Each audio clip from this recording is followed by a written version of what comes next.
Hello, students, and today we are going to be reading the chapter The Midnight Visitor from your book Footprints Without Feet. And as I always say, I read these for your ease so that whenever you are traveling, you don't feel like reading from the book. Here I am, just plug in your headphones and listen to what I have read. So let's read the chapter together. The Midnight Visitor from your book Footprints Without Feet, Class 10 CBSE. Ozible, a secret agent, is expecting to get a very important report. Another secret agent, Max, threatens him with a pistol, demanding the report. Does Ozible outwit him? Ozible did not fit any descriptions of a secret agent Fowler had ever read. Following him down the musty corridor of the gloomy French hotel where Ozible had a room, Fowler felt let down.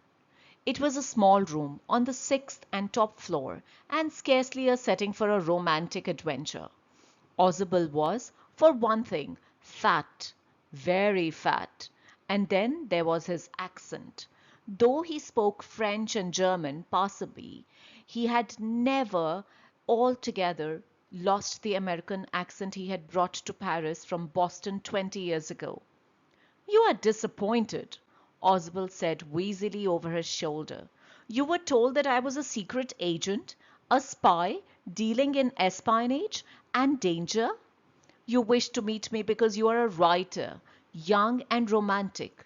You envisioned mysterious figures in the night, the crack of pistols, drugs in the wine.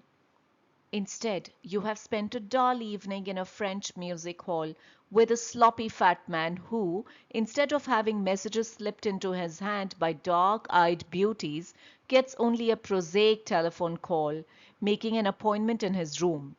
You have been bored." The fat man chuckled to himself as he unlocked the door of his room and stood aside to let his frustrated guest enter. "You are disillusioned," Ozible told him, "but take cheer, my young friend. Presently you will see a paper, a quite important paper for which several men and women have risked their lives. Come to me. Some day soon that paper may well affect the course of history. In that thought is drama, is there not?" As he spoke, Ozible closed the door behind him. Then he switched on the light. And as the light came on, Fowler had his first authentic thrill of the day. For halfway across the room, a small automatic pistol in his hand, stood a man. Ozible blinked a few times. "Max!" he wheezed. "You gave me quite a start. I thought you were in Berlin. What are you doing here in my room?" Max was slender, a little less than tall, with features that suggested slightly the crafty, pointed countenance of a fox. There was about him, aside from the gun, nothing especially menacing. "The report," he murmured, "the report that is being brought to you tonight concerning some new missiles. I thought I would take it from you. It will be safer in my hands than in yours."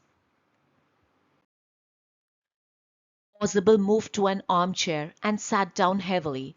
"I'm going to raise the devil with the management this time, and you can bet on it," he said grimly. "This is the second time in a month that somebody has got into my room through that nuisance of a balcony." Fowler's eyes went to the single window of the room. It was an ordinary window against which now the night was pressing blackly. "Balcony?" Max said with a rising inflection. "No, a pass key. I did not know about the balcony. It might have saved me some trouble had I known." "It's not my balcony," Ozible said with extreme irritation. "It belongs to the next apartment." He glanced explanatorily to Fowler. "You see," he said, "this room used to be a part of a large unit. It had the balcony which extends under my window now. You can get onto it from the empty room 2 doors down. And somebody did last month. The management promised to block it off, but they haven't." Max glanced at Fowler, who was standing stiffly not far from Ozible, and waved the gun with a commanding gesture. Please sit down, he said. We have a wait of half an hour, I think. 31 minutes, Ozable said moodily. The appointment was for 12:30. I wish I knew how you learnt about the report, Max. The little spy smiled evilly.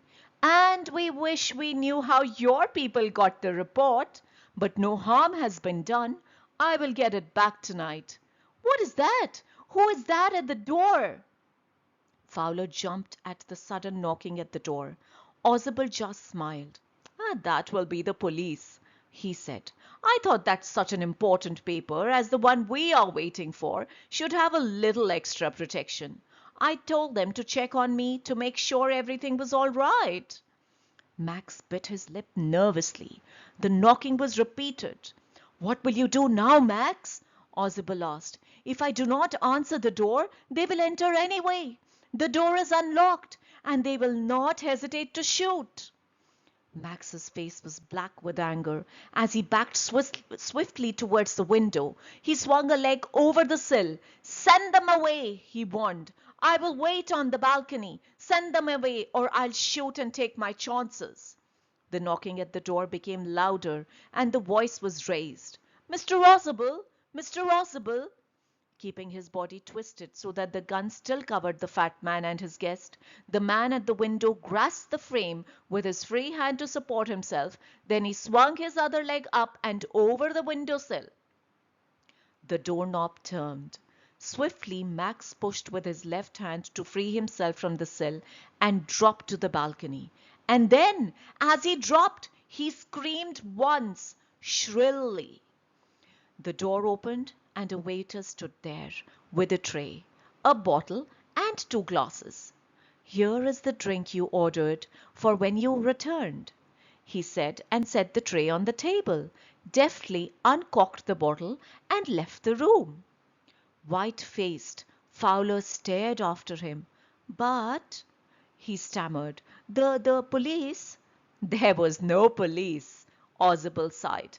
Only Henry, whom I was expecting. But won't that man out on the balcony? Fowler began.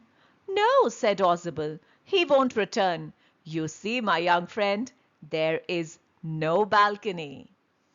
Robert Arthur. I hope you enjoyed it, students, as much as I do. This is one of my favorite stories of Class 10. Take care, and I'll see you soon. I just hope you. And don't miss out on the latest updates, exclusive content, and a supportive community. Subscribe now. Take care. Bye-bye.